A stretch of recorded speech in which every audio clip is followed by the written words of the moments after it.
El geólogo Bruno Álvarez Ahí está. es integrante del Laboratorio de Paleontología de Vertebrados de la Universidad Nacional de la Patagonia San Juan Bosco, becario doctoral del CONICET y docente en la Cátedra de Geología.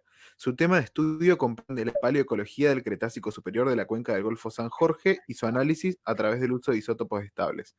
En esta ocasión nos presenta su charla Mundo Cretácico, estudiando ecosistemas del pasado. Muchas gracias por la presentación, Pablo. Bueno, como les comentaba entonces, yo trabajo principalmente haciendo estudios ecológicos. ¿Sí?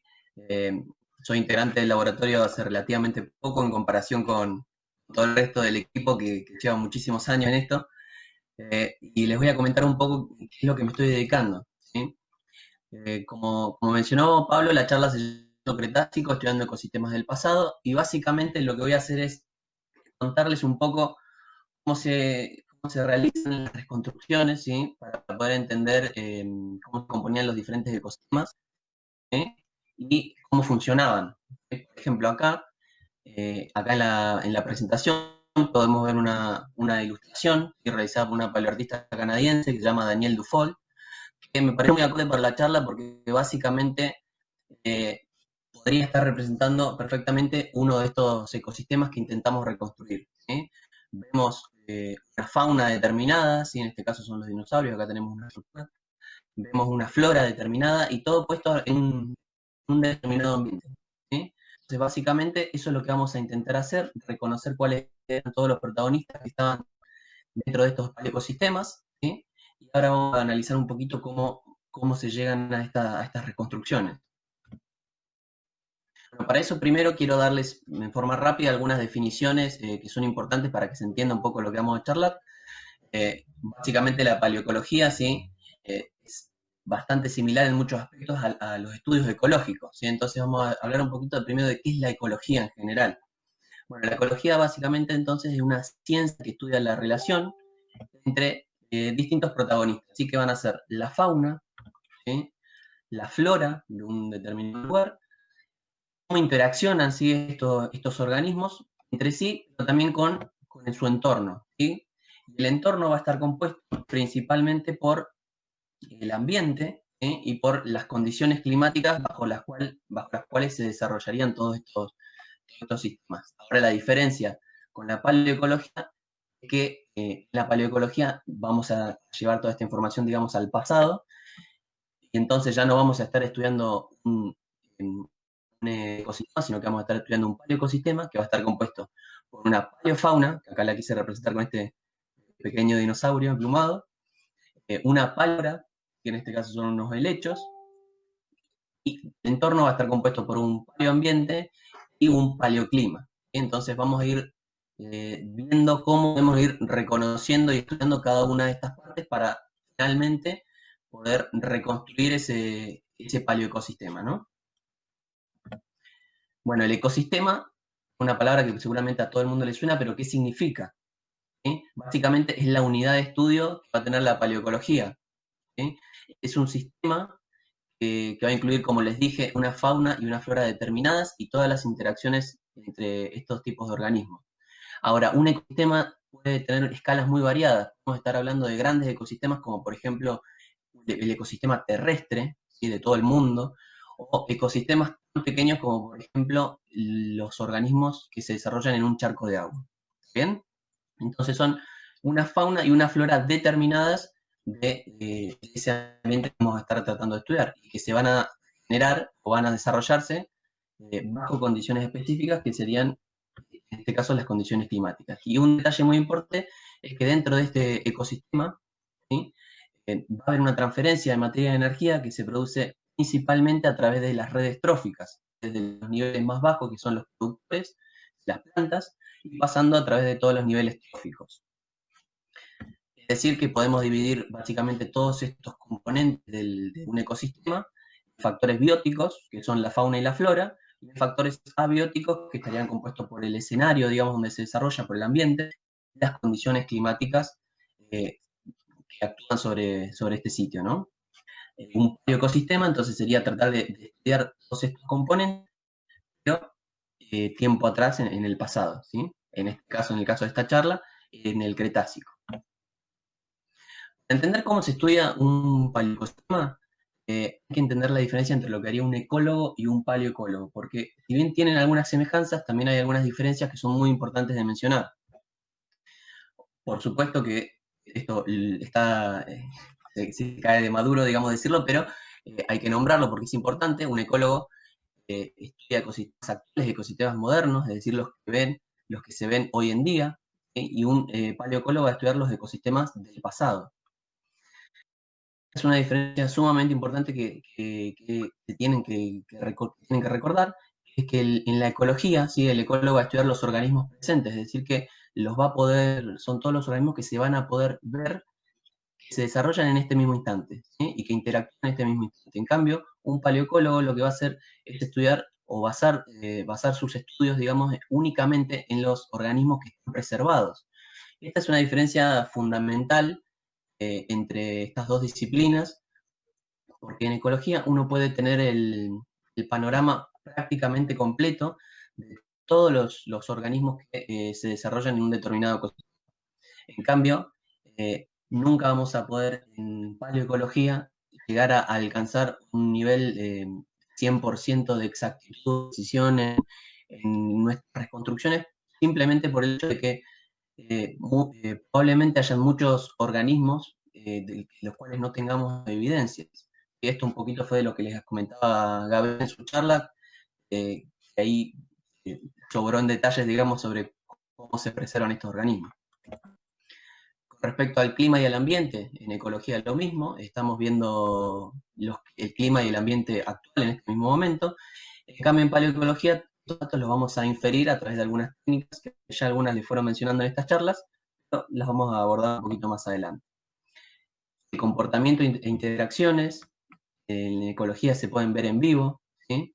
Todo el tipo de interacciones, ya sea desde cómo se comportan en sus hábitos, como mencionaba, son organismos gregarios o solitarios, o cómo se compone y se desarrollan estas redes tróficas. Esto en ecología se puede ver en vivo, incluso se pueden realizar experimentos con esto. Pero en paleoecología, esta información la vamos a obtener a raíz de algunas evidencias, ¿sí? En la ecología nos vamos a limitar al momento actual. Estamos analizando, como dije antes, el ecosistema actual de este momento, ¿sí? Y esta es una diferencia importante porque en la paleoecología en realidad lo que vamos a estar viendo es una mezcla temporal de diferentes momentos. Les voy a mostrar esta foto de un afloramiento para entender un poquito de qué se trata esta mezcla temporal. Nosotros en paleoecología vamos a arrancar este estado, por ejemplo, un afloramiento, que puede ser este.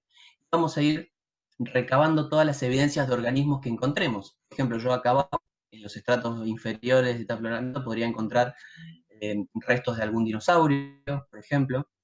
Quizás algunos estratos más arriba podría encontrar evidencias de fósiles de plantas, ¿sí? Alguna impronta de alguna planta. Y toda esa información yo la voy a juntar para poder reconstruir mi ecosistema. Sin embargo, entre estos estratos acá abajo y los estratos superiores, digamos, pueden haber cientos, miles, incluso millones de años de diferencia. A eso me refiero con una mezcla temporal. Nosotros vamos a estar juntando organismos que pueden haber vivido en diferentes momentos y por lo tanto lo que vamos a terminar alcanzando es como un ecosistema promedio, digamos, de todo este afloramiento que estamos analizando. Pero una ventaja importante que tiene la paleoecología, que no se puede hacer con la ecología, es poder estudiar cómo va evolucionando un ecosistema, ¿sí? A lo largo de millones de años. Podemos ir viendo cómo va variando, cómo va cambiando el ambiente, cómo van cambiando los organismos que habitan en ese ecosistema. En cambio, en ecología nos dedicamos únicamente al momento actual. Lo sumo, podemos extender el estudio a algunas décadas, pero no mucho más que eso. ¿Cómo recabamos entonces toda esta información? Bueno, vamos a arrancar por partes, ¿sí? La paleofauna, ¿sí? Todos los organismos que componían la fauna de nuestro paleoecosistema, la vamos a encontrar a partir de una serie de evidencias, ¿sí? Que van a estar involucrando diferentes ramas. A nosotros nos interesan principalmente las apariciones de esta fauna. Y estas apariciones pueden ser a través de huesos y dientes de vertebrados, por ejemplo, como vemos acá. Acá tenemos un maxilar de un dinosaurio carnívoro, ¿sí? De un terópodo. Acá tenemos una vértebra y un cráneo que ya les mostró Lucio, en este caso de Sarmientosaurus, y esta vértebra es de Pactosaurus, que son saurópodos. Podemos recabar esta evidencia de estos organismos a partir de improntas y moldes, que también ya les comentaron en algunas cosas anteriores. Las casas fósiles que les comentó Gaby también nos están dando evidencia de que esos organismos estuvieron presentes. ¿Sí? Acá, por ejemplo, tenemos una huella de un dinosaurio, o las marcas del movimiento que dejaría un invertebrado como es este trilobite. Y también la presencia de microfósiles. ¿Sí? En este caso, pueden ser escamas de algunos vertebrados, ¿sí? O incluso ostacos que son crustáceos, que me parece que Andrea también les había comentado en su momento. Entonces, a partir de las apariciones de este tipo de evidencia, nosotros ya tenemos el registro de que estos organismos están presentes en ese ecosistema. Con la flora, sí, con la paleoflora sucede de forma similar. Vamos a ir juntando información, ¿sí? A partir de muchas fuentes diferentes, las improntas de hojas, por ejemplo, acá arriba tenemos una impronta de un helecho, abajo tenemos las improntas de unas plantas acuáticas, evidencias a partir de troncos fosilizados que nos van a dar indicios de esos grandes bosques que estaban presentes también en estos ecosistemas. Los microfósiles también van a ayudar no solo digamos, a reconocer la fauna, sino también la flora, por lo que les había comentado Andrés en la charla anterior, por ejemplo, con la presencia de granos de polen y este tipo de. Entonces, con todo esto, nosotros ya podríamos haber reconocido la fauna y flora. ¿Sí? Y acá es importante mencionar que yo únicamente en momento estoy hablando de las apariciones, pero en realidad los estudios son mucho más profundos que eso. ¿Sí? Como ya vieron en cada una de las charlas anteriores, a partir de todas las pequeñas evidencias que fui mostrando anteriormente, pueden desprenderse estudios mucho más profundos, pero no es algo muy largo, no me estoy refiriendo únicamente a apariciones.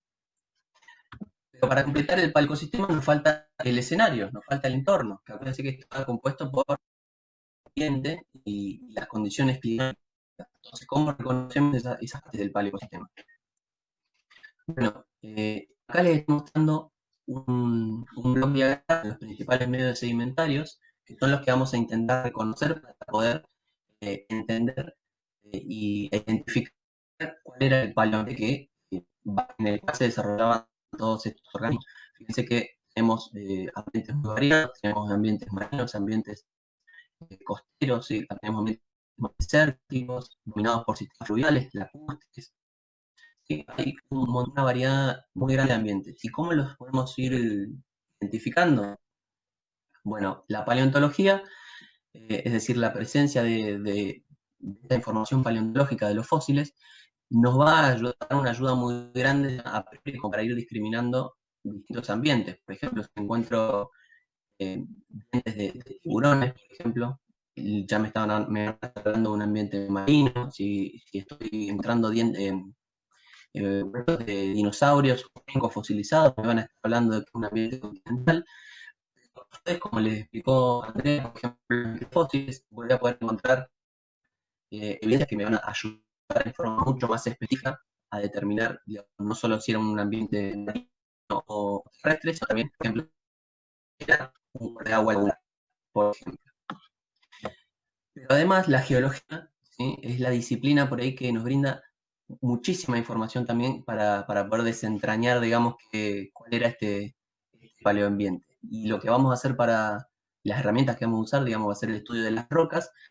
Y yo para ejemplificar nomás les dejo acá dos herramientas que se usan, dos técnicas que se usan, que son la construcción de perfiles estratigráficos y secciones geológicas, aunque hay muchas más.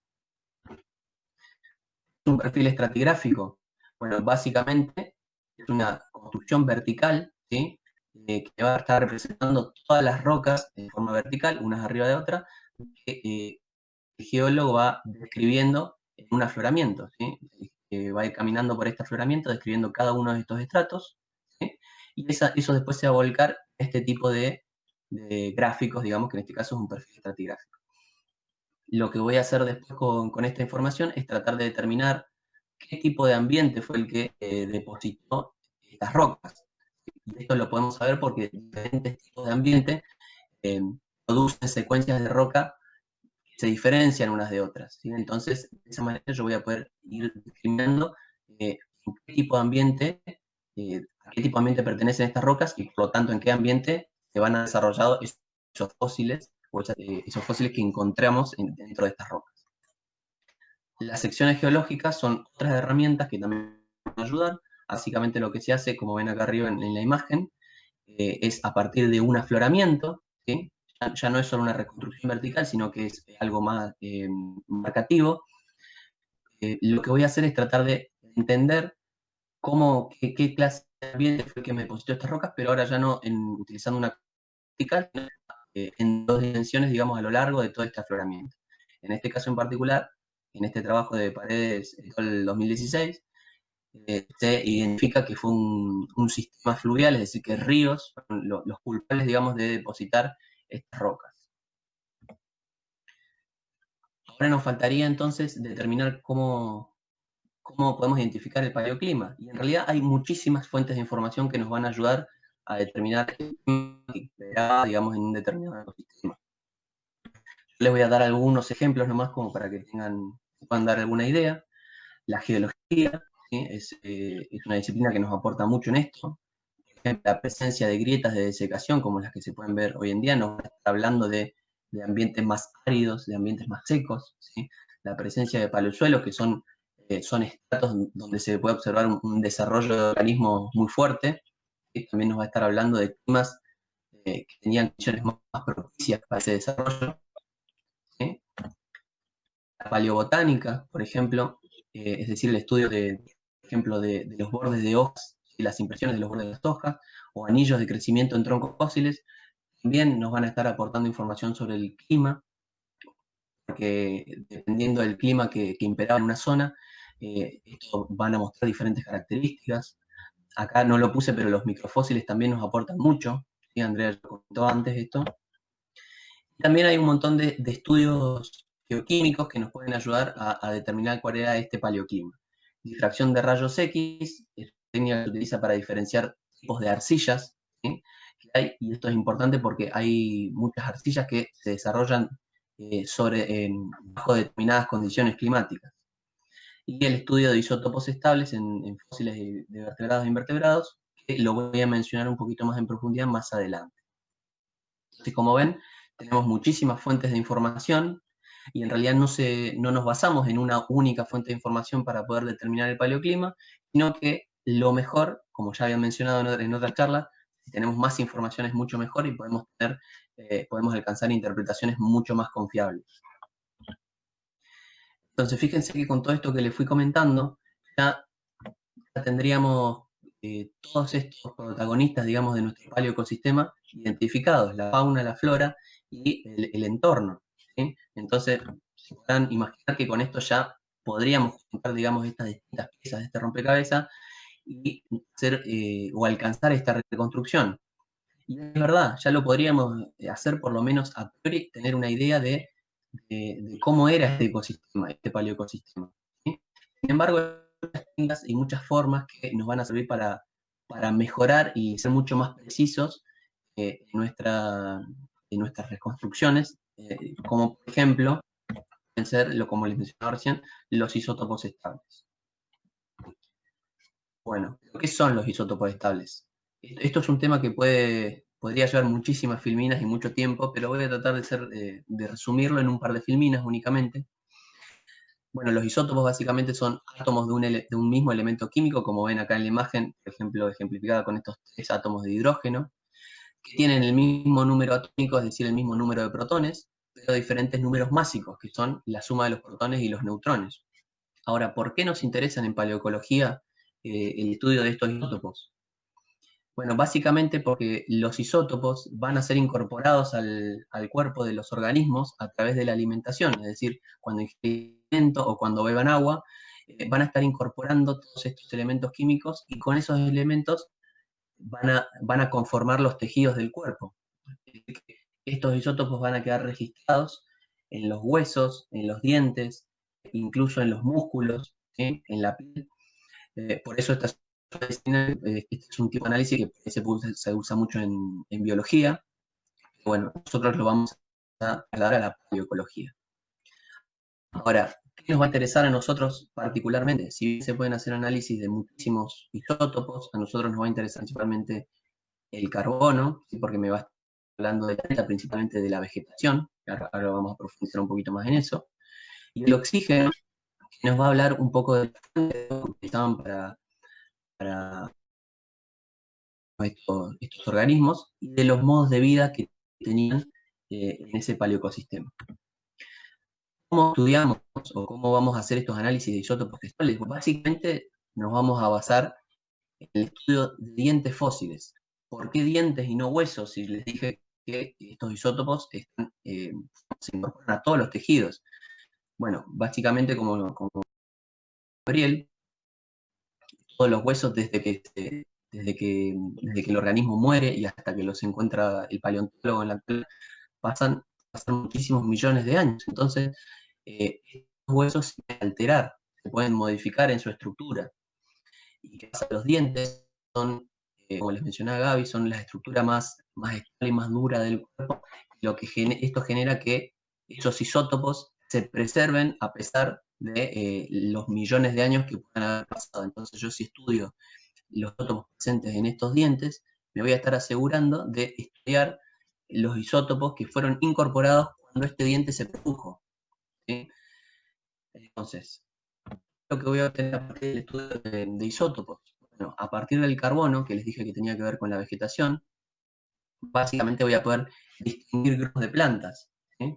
Voy a poder distinguir, por ejemplo, planta C3 de planta C4, que básicamente son dos grupos de plantas que se denominan así por una cuestión de diferencias en el modo de hacer fotosíntesis, pero que no es la presentación. Entonces, al analizar estos isótopos de carbono, yo puedo identificar qué grupo de plantas eran las que servían de alimento, por ejemplo, en dinosaurios herbívoros, ¿sí? Con el oxígeno, yo dije que puedo discriminar fuentes de agua, y esto es porque distintas fuentes de agua, como por ejemplo puede ser un río o puede ser una laguna, que es una fuente de agua mucho más estanca, van a tener distintas concentraciones de estos isótopos. Entonces yo voy a poder identificar si el organismo que estoy analizando utilizaba principalmente ríos, por ejemplo, para beber agua, o otro tipo de fuentes como pueden ser estas lagunas. Y por lo tanto voy a poder definir que estos cuerpos estaban presentes en ese paleoecosistema. Y en cuanto a los modos de vida, también el oxígeno me va a servir para discriminar diferentes tipos de organismos, ya sean acuáticos, semiacuáticos, como puede ser este cocodrilo, o terrestres, como podría ser un dinosaurio. Toda esta información que podemos sacar de los isótopos es muy útil, principalmente, por ejemplo, si no tuviésemos registro de plantas, por ejemplo, si yo no tuviera evidencias de planta en una determinada zona, yo a partir de este tipo de estudios podría aproximar a qué tipo de vegetación estaba presente. Incluso nos pueden servir para discriminar materiales que quizás no estamos seguros de a qué organismo pertenecen, ¿sí? Bien, entonces, yo les hablé de hay muchas otras técnicas que pueden. Ahora, con toda esta información, ¿sí? Podríamos tener una reconstrucción mucho más fiel de ese paleosistema. Acá, para ejemplificar, les puse estas dos ilustraciones. A la derecha tenemos que muestra un muestra la fauna del evento en una sola vegetación más en un clima bastante más propicio o benigno al desarrollo de este tipo de vegetación. En cambio, podemos ver un paleoecosistema totalmente distinto. Tenemos cuerpos de agua estancas, como pueden ser estas lagunas, y tenemos una vegetación mucho menos abundante bajo condiciones mucho más áridas que secas.